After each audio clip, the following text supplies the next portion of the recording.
Praise the Lord, God's morning again, एक और बार दिल की गहराई से हालेलुया। संगति जो हम करते हैं परमेश्वर के साथ, यही हमारी धार्मिकता है। मैंने हमेशा कहा है लोगों से, शब्द धर्म भ्रम फैलाता है, लेकिन जितने लोग परमेश्वर के साथ संगति करते हैं, ये धर्म नहीं है, परंतु ये परमेश्वर के साथ आपकी और हमारे जो रिश्तेदारी है, ये है धार्मिकता। और ये धार्मिकता आपकी और मेरी बहुत ज़रूरी है। यूं तो हम विरोधियों को अगर जवाब दें तो विरोधी हमारे सामने कोई सवाल का जवाब दे नहीं सकते, पर अंगीकार करने वाले भी ज़रूरी हैं। वो अंगीकार ही नहीं करना चाहते किसी बात का, वहाँ प्रॉब्लम आती है। मतलब कोई किसी बात को समझना नहीं चाहता, हर चीज़ पर बहस करना चाहता है, तो फिर वहाँ प्रॉब्लम आती है। जितने लोग प्रभु मसीह पर विश्वास करते हैं, वो कब करते हैं विश्वास? जब उनके सामने तथ्य रखा जाए और तथ्य को सुनकर स्वीकार करते हैं, विश्वास कर लाते हैं। लेकिन अगर उस तथ्य पर कोई बहस करना चाह रहा है तो बस ठीक है। कई बार मेरे पास लोग अक्सर ऐसी बातें करने को आते हैं, मैं उन्हें ये पूछता हूँ, सीखना चाह रहे हो या सिर्फ समझना चाह रहे हो? मैं सर सीखना चाहता हूँ। तो ठीक है, अगर तुम वार्तालाप या बहसबाजी करना चाहते हो, मैंने सालों किया है ये काम, एक को भी नहीं जीता। लेकिन जिनको मैंने प्रेरणा दी और उन्होंने प्रेरणा प्राप्त की, आज उनके मसीह में बड़े बड़े स्तर हैं, और ये मेरे लिए आनंद की बात है। यही सुनकर स्वीकार करो, लो अपने जीवन में।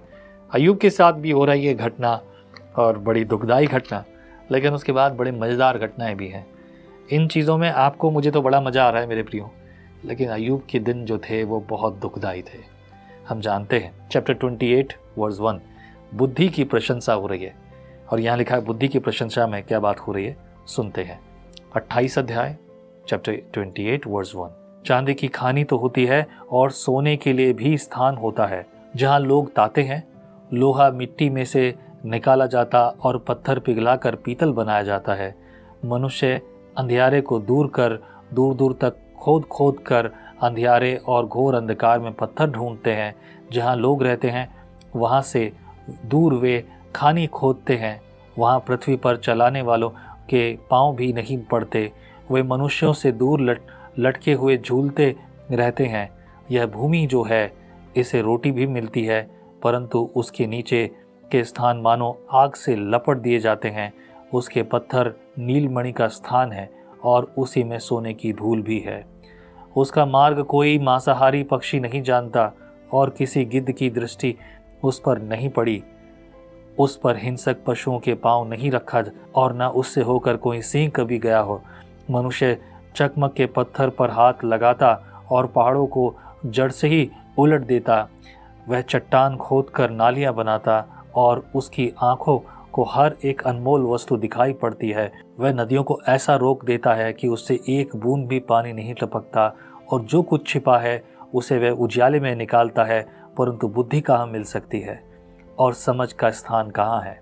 उसका मोल मनुष्य को मालूम नहीं। जीवन लोक में वह कभी नहीं मिलती। अथाह सागर कहता है वह मुझ में नहीं है, और समुद्र भी कहता है वह मेरे पास नहीं है। चोखे सोने से वह मोल लिया नहीं जाता, और न उसके दाम के लिए चांदी तौली जाती है। न तो उसके पास ओपीर के कुंदन की बराबरी हो सकती है, और न अनमोल सुनहरी पत्थर या नीलमणि की, न सोना न कांच उसके बराबर ठहरा सकता है। कुंदन के गहने के बदले भी वह नहीं मिलती। मूंगे और स्फटिक मणि की उसके आगे क्या चर्चा? बुद्धि का मोल माणिक से भी अधिक है। कुछ देश के पगराग उसके तुल्य नहीं ठहर सकते, और न उससे चोखे कुंदन की बराबरी हो सकती है। बुद्धि की प्रशंसा देखो कितनी गहरी की जा रही है।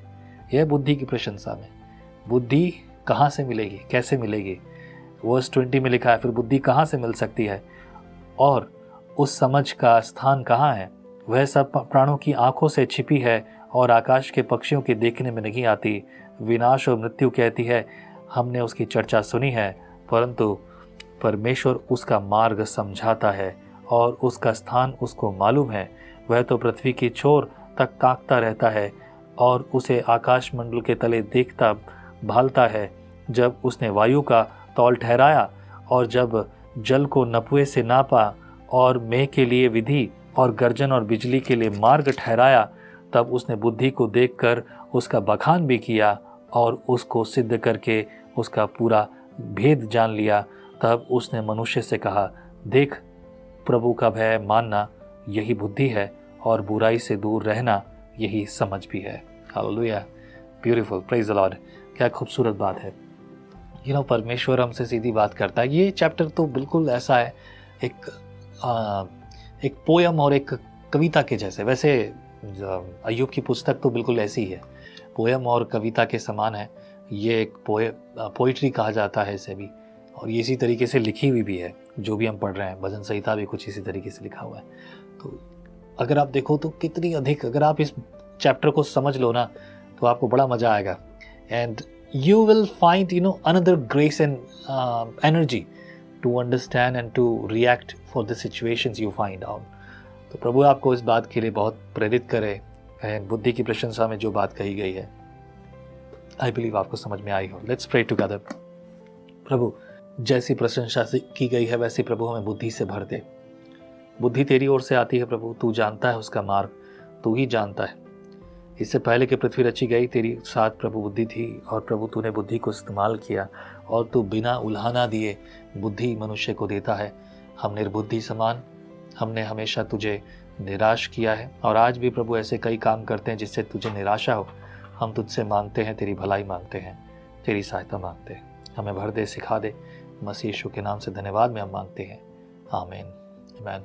प्रभु आपके साथ हो, आगे बढ़ते जाओ, प्रभु की स्तुति करते रहो, यही वो चाहता है। Hallelujah, praise the Lord. जय मसीह की। परमेश्वर का वचन जीवन देने वाली रोटी है। आओ हम इस जीवन देने वाली रोटी का और मजा लें विजनरी टीवी पर। हम हमेशा सोचते हैं कि शायद मैं भी बाइबल कॉलेज जाकर बाइबल को अच्छे से सीखता, पर अब आपके लिए है visionary TV, deep Hindi Bible study के लिए।